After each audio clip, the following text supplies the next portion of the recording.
Friends, today's video is very important and interesting because today we are going to tell you what happened when a man tried to steal the black stone, Hajr-e-Aswad, from the Kaaba. When you hear this, your faith will become even stronger and you will find yourself saying Allahu Akbar out loud. And friends, do you know how many times the black stone installed in the Kaaba has been attempted to be stolen or broken? You might be shocked to know. In this video, we will tell you everything in detail. So make sure to watch it till the end and stay with us so that you can know every aspect of this historical incident. So friends, without further delay, let's begin this wonderful video. Friends, Hajr-e-Aswad is made up of two Arabic words, Hajr, which means stone, and Aswad, which means black or dark. The black stone is that black stone which is fixed in the southeastern wall of the Kaaba. Currently, it consists of 3 large and several small pieces of different shapes. These pieces are fitted together within a circular silver frame that is about 2.5 feet in diameter. When Muslims perform Hajj or Umrah, it is obligatory for them to kiss the black stone while making each round tawaf around the Kaaba. If there is a large crowd, they can also gesture towards it with their hand. This act is called istilam. According to historical records and hadith, there are at least 6 incidents where the black stone was stolen or attempts were made to break it. And perhaps there were even more. According to Islamic tradition, when Prophet Ibrahim, peace be upon him, and his son Prophet Ismail, peace be upon him, were building the Kaaba, the angel Gabriel, brought this stone from paradise, and Prophet Ibrahim himself placed it in the wall of the Kaaba. After Prophet Ibrahim, peace be upon him, the first mention comes from the tribe of Banu Jurhum, who interfered with the black stone. History tells us that when the tribe of Banu Bakr bin Abd Manaf forced Banu Jurhum to leave Makkah, the people of Jurhum, while being expelled from Makkah, took the 2 golden gazelles kept in the Kaaba and also removed the black stone from the Kaaba's wall and buried it inside the well of Zamzam before migrating toward Yemen. See the wisdom of Allah Almighty. The stone did not remain hidden in the Zamzam well for long. When the Banu Jurhum were hiding the black stone in the well, a woman saw them doing it. Because of her indication, the black stone was recovered from the well of Zamzam. Later, under the leadership of a man named Abu Tahir, a Carmatian rebel group besieged Makkah in the year 317 Hijri. They killed around 700 people in the sacred area of Masjid al-Haram, filling the well of Zamzam and the courtyard of the Haram with human corpses and blood. After that, they looted the valuables of the people of Makkah and the jewels kept inside the Kaaba. They tore the covering, kiswa, of the Kaaba and distributed it among their followers. They uprooted the golden door of the Kaaba and its golden spout, Misab al-Rahma. But the tragedy did not end there. On the 7th of Dhu al-Hijjah, 317 Hijri, Abu Tahir removed the black stone from the wall of the Kaaba, leaving its place empty, and took it to the region known today as Bahrain. This was one of the most painful periods in the history of the black stone. For about 22 years, the black stone remained separated from the Kaaba. During this time, pilgrims performing tawaf around the Kaaba would kiss or gesture towards the empty space where the stone used to be. But behold the power of Allah. After 22 years, on the 10th of Dhu al-Hijjah, 339 Hijri, a man named Sanbar bin Hassan, who was also from the Carmatian tribe, liberated the black stone and returned it to its original place in the Kaaba. At that time, a question arose: was this really the original black stone or not? A Muslim scholar said that he could test it because he had studied the hadiths about it. He subjected the black stone to fire, but the stone neither caught fire nor became hot. Then he immersed it in water. Despite being a stone, it did not sink. Rather, it floated on the surface. This proved that it was indeed the original stone from paradise. for how could a stone from paradise be affected by fire or water? In the year 363 Hijri, a Roman man struck the black stone with his axe, leaving a visible crack on it. As soon as he lifted his axe again to deliver another strong blow, the help of Allah Almighty arrived. A Yemeni man who was nearby and had witnessed his evil act immediately attacked and killed him, ending his desire to strike the black stone a second time. In the year 413 Hijri, the Fatimid ruler sent 6 of his followers to Makkah, one of whom was Al-Hakim al-Ubaydi, a tall, strong-built man with golden hair and a commanding presence. He carried a sword and an iron rod. Provoked by his companions, he furiously struck the black stone 3 times, causing its fragments to scatter. In his madness, he shouted blasphemously that he would not rest until he uprooted the stone completely. But once again, Allah's help came, and a cavalry unit captured and executed all of them. Later, their bodies were burned. A similar incident occurred in 990 Hijri, when a non-Arab man entered the Mataf, the area surrounding the Kaaba, with a weapon and struck the black stone once. It is said that the man was a Hindu. At that time, a prince named Prince Nasser was present in the Mataf. He immediately killed the man on the spot. In the month of Muharram, in the year 351 Hijri, an Afghan entered the Mataf and broke off a piece of the black stone, also stealing a piece of the covering of the Kaaba. He even damaged the stairs of the Kaaba. The guards surrounding the Kaaba caught him, and after proper proceedings, he was sentenced to death. Later, on the 22nd of Rabi al-Awwal, in the year 1351 Hijri, King Abdul Aziz reinstalled the same piece that the insane Afghan had removed from the wall of the Kaaba. Friends, the black stone is no longer a single complete stone as it was when it was brought down from paradise. Over the ages, the sacred stone, which the faithful long to kiss with pure love, has been divided into 8 pieces. In the year 606, when the Prophet Muhammad, peace be upon him, was 35 years old, a great flood severely damaged the structure of the Kaaba. The Quraysh decided to rebuild it. However, when it came time to place the black stone in its position, a dispute broke out among the tribes. Each tribe wanted the honor for itself. The Prophet, peace be upon him, resolved the conflict wisely. He placed the black stone on a cloth and asked the chiefs of all tribes to hold the edges and lift it together. When they reached the designated spot, the Prophet, peace be upon him, himself placed it in the wall of the Kaaba with his blessed hands. Abdullah ibn al-Zubair was the first to cover the black stone with a cloth. In 1268 Hijri, Sultan Abdul Hamid covered the black stone with gold, and in 1281 Hijri, Sultan Abdul Aziz covered it with silver. In 696 Hijri, when Abdullah ibn al-Zubair sought refuge inside the Kaaba, Hajjaj ibn Yusuf's army bombarded it with catapults and set it on fire, causing the black stone to break into 3 pieces. During the Abbasid Caliphate, a Carmatian leader named Abu Tahir carried away the black stone, and after a long time, it was finally returned. Friends, the Kaaba is that sacred structure for which every Muslim's heart yearns. To see it even once, to circumambulate it in tears, and to touch it even at the cost of all their wealth.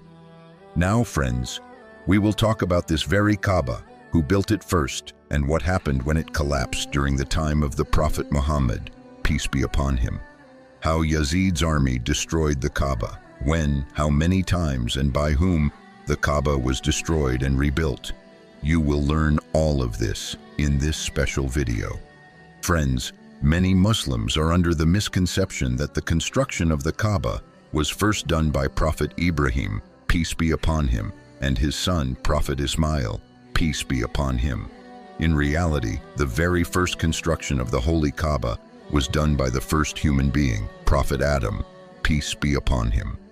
When Allah sent Adam, peace be upon him, to this world, he commanded him to build a house for his worship, which would be the first house on earth. After that, whenever needed, the descendants of Adam, peace be upon him, repaired and maintained the Kaaba. The first time the Kaaba collapsed was during the era of Prophet Nuh, peace be upon him. When the people of Noah denied him as a prophet and rebelled, Allah sent a punishment upon them in the form of a great flood. This flood did not occur only in Makkah. It engulfed the entire world. Every human being and animal perished in that flood, except those who had believed in Prophet Noah, peace be upon him. The Kaaba also collapsed in that flood, though its foundation remained intact. Later, when Allah sent Prophet Ibrahim, peace be upon him, as a prophet, He commanded him to rebuild the Kaaba. Ibrahim, peace be upon him, along with his son Ismail, peace be upon him, rebuilt the Kaaba exactly on the same spot where Prophet Adam, peace be upon him, had originally built it, using the same remaining foundation. The Kaaba built by Ibrahim, peace be upon him, had two doors, one for entering and the other for exiting. It also had one window.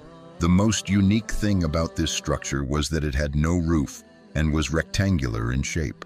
The semicircular wall you see today, the Hatim, marks the area up to where Prophet Ibrahim, peace be upon him, had originally built the Kaaba. Around the year 600 AD, when the Holy Prophet Muhammad, peace and blessings be upon him, was about 32 to 35 years old, a severe flood struck Makkah and completely destroyed the Kaaba. At that time, many tribes and clans lived in Makkah, the most prominent being the Quraysh.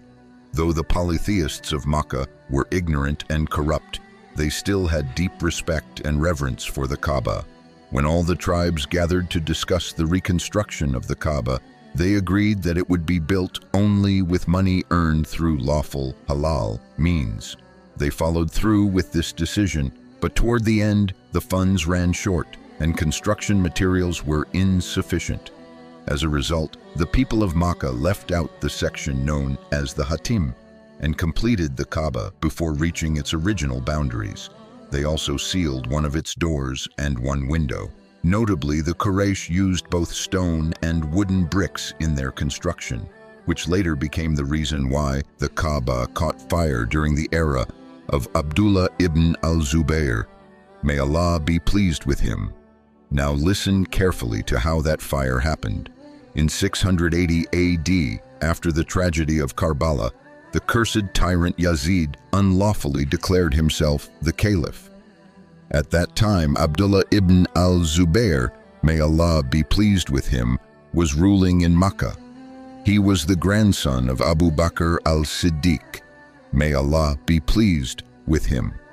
Yazid forced him to pledge allegiance, but Abdullah ibn al-Zubayr, may Allah be pleased with him, refused to accept Yazid as caliph. For this reason, Yazid declared war against him in 683 AD and sent an army to attack Makkah. Yazid's army launched its attack on Makkah. Abdullah ibn al-Zubayr, may Allah be pleased with him, bravely fought back. However, he feared that the cursed army of Yazid might damage the Kaaba, so he ordered that the Kaaba be covered on all sides with large wooden planks for protection. But what he feared came true. Yazid's army began bombarding the Kaaba with stones, and during this assault, those wooden planks caught fire. As I mentioned earlier, when the Quraysh built the Kaaba, they had used wooden bricks, and because of that, when Yazid's army attacked, the Kaaba caught fire. In moments, the Holy Kaaba collapsed to the ground. Nevertheless, Abdullah ibn al-Zubayr, may Allah be pleased with him, decided to rebuild the Kaaba once again. This time, he reconstructed it according to the same blueprint and on the same foundation used by Prophet Ibrahim, peace be upon him, which included extending the Kaaba to cover the area of the Hatim. The reason for this was that once the Prophet Muhammad, peace and blessings be upon him, said to his wife Aisha, may Allah be pleased with her, my heart desires to demolish this Kaaba and rebuild it upon the same foundation on which Prophet Ibrahim, peace be upon him, had built it. But I fear that the newly converted people of Makkah might fall into confusion or discord, Abdullah ibn al-Zubayr, may Allah be pleased with him, fulfilled this very wish of the Prophet Muhammad, peace and blessings be upon him. But even this Kaaba did not remain standing for long. By 692 AD, the Muslims had accepted Abdullah ibn al-Zubayr, may Allah be pleased with him, as their caliph. However, Marwan ibn al-Hakam also claimed the caliphate for himself. Because of this, he sent al-Hajjaj ibn Yusuf with an army to attack Makkah. Al-Hajjaj ibn Yusuf was a tyrant whose cruelty cannot be fully described. He attacked Makkah with such brutality that he did not even spare the Kaaba itself. He bombarded the sacred house with stones, weakening its walls. Eventually, Al-Hajjaj ibn Yusuf crucified and martyred Abdullah ibn al-Zubayr, may Allah be pleased with him, right in front of the Kaaba. That was the time when even the Kaaba was stained with blood. After this, Al-Hajjaj ibn Yusuf demolished the weakened Kaaba and rebuilt it, according to the same design that the Quraysh tribe had used, meaning he once again separated the area of Hatim from the Kaaba. Later, some people wanted to demolish the Kaaba again and rebuild it, according to the wish of the Prophet Muhammad, peace and blessings be upon him.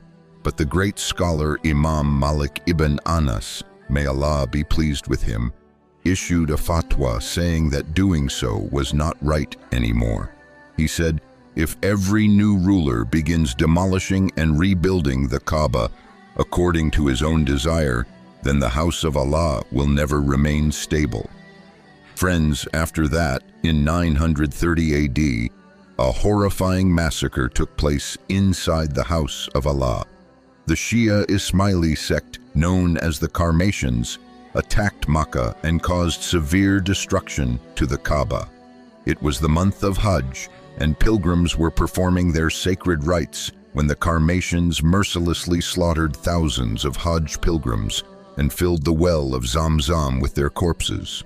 In 1626 AD, due to heavy rainfall, the Kaaba once again collapsed.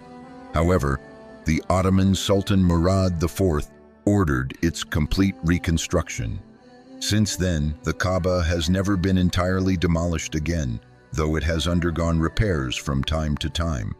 The most recent restoration took place in 1996, after which the walls of the Kaaba became completely strong and reinforced. But friends, a time will come when the Kaaba will be destroyed once again, and that day will mark the end of the world.